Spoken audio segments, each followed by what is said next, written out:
Assalamualaikum warahmatullahi wabarakatuh. Apa kabar kakak semuanya? Semoga tetap sehat dan tetap semangat belajar dari rumah ya. Video kita kali ini kita akan membahas tentang faktor-faktor yang mempengaruhi kesehatan peredaran darah. Seperti apa penjelasannya? Yuk kita simak video selengkapnya. Ada dua faktor yang mempengaruhi kesehatan peredaran darah, yaitu faktor internal dan faktor eksternal. Bagaimana penjelasan selengkapnya? Next.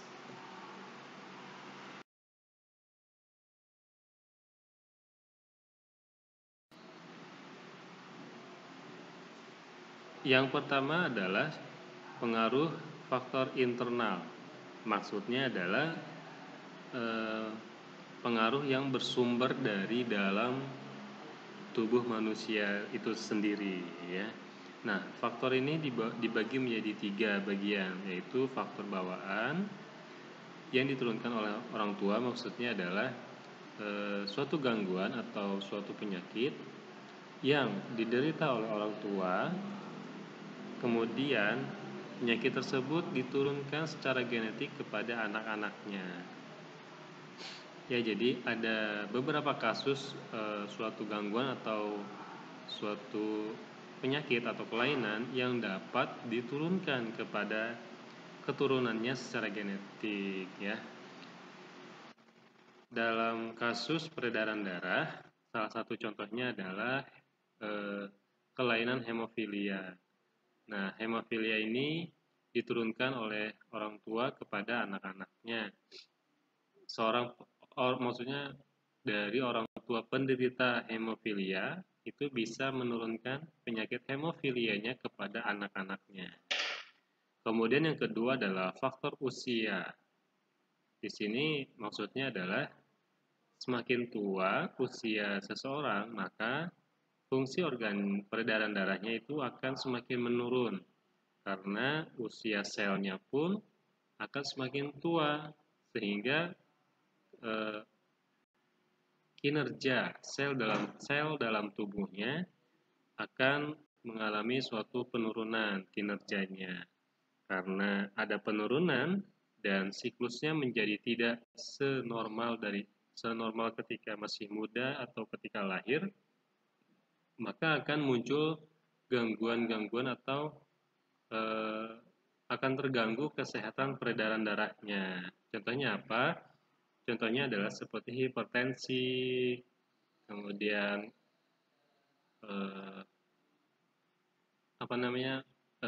jantung, itu bisa dialami oleh orang yang sudah tua karena selnya sudah mengalami penurunan kinerjanya. Kemudian yang terakhir, yang ketiga adalah jenis kelamin, faktor dari jenis kelamin ya. Laki-laki paling banyak sebagai penderita. Ini maksudnya adalah dari antara wanita dan pria atau perempuan dan laki-laki, laki-laki adalah yang paling banyak atau mayoritas penderita yang disebabkan oleh faktor internal atau turunan adalah laki-laki. Karena kita membahas tentang kesehatan peredaran darah, kita ambil contoh adalah gangguan pada darah yaitu hemofilia.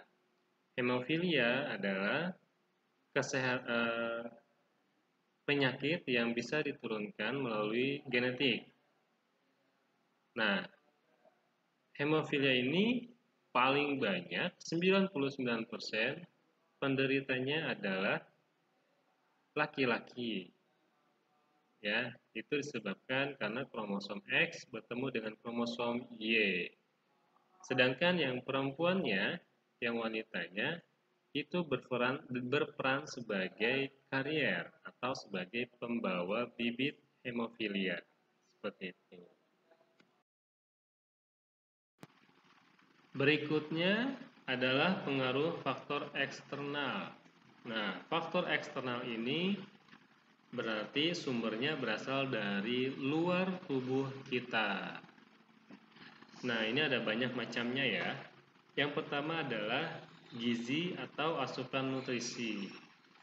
Jika kita kekurangan gizi atau nutrisi kita tidak cukup, maka akan muncul suatu ketidakseimbangan dalam sistem peredaran darah kita. Jika sudah ada yang tidak seimbang, maka akan terjadi yang namanya gangguan. Gangguan itu bisa berupa penyakit yang serius ataupun penyakit yang sedang-sedang saja. Kemudian yang kedua adalah infeksi. Infeksi ini sudah pasti berasal dari bakteri dan virus. Maksudnya adalah bakteri atau virus tersebut masuk ke dalam sistem peredaran darah kita, ya. Ini biasanya dibawa oleh nyamuk atau sesuatu yang kita makan, yang makanan tersebut tidak bersih dan tidak higienis. Jadi kita harus hati-hati terhadap apa yang kita makan ya. Kemudian yang selanjutnya adalah sanitasi lingkungan. Nah, sanitasi lingkungan, jika lingkungan kita tidak bersih, maka lingkungan tersebut akan menjadi bibit penyakit bagi tubuh kita ya. Misalkan di lingkungan kita ada genangan air atau air selokan, air kocok yang tidak bersih, sehingga muncullah bibit penyakit seperti banyaknya nyamuk yang berkembang biak di sana. Kemudian nyamuk tersebut bisa membawa berbagai macam bibit penyakit seperti DBD, terus chikungunya, kaki gajah, dan lain-lain. Jadi kita harus memperhatikan kebersihan lingkungan kita ya. Yang berikutnya adalah pola hidup. Nah, pola hidup kita harus sehat ya. Jadi pola hidup itu adalah aktivitas kita ya. Untuk kesehatan peredaran darah, kita membutuhkan yang namanya olahraga. Seperti itu. Karena dengan olahraga bisa membuat dinding sel pembuluh darah menjadi lebih lentur dan aliran darah bisa menjadi lebih lancar. Dan ketika kita malas untuk olahraga, maka aliran darah kita akan mengalami gangguan sehingga peredaran darahnya tidak lancar dan akan dapat menimbulkan berbagai macam penyakit. Jadi kita harus menjaga pola hidup kita untuk menjadi pola hidup yang sehat. Yang tadinya tidak suka olahraga, maka sempatkanlah olahraga walaupun hanya 1 hari dalam 1 pekan. Yang berikutnya adalah konsumsi. Faktor konsumsi ya, ini sudah jelas sekali.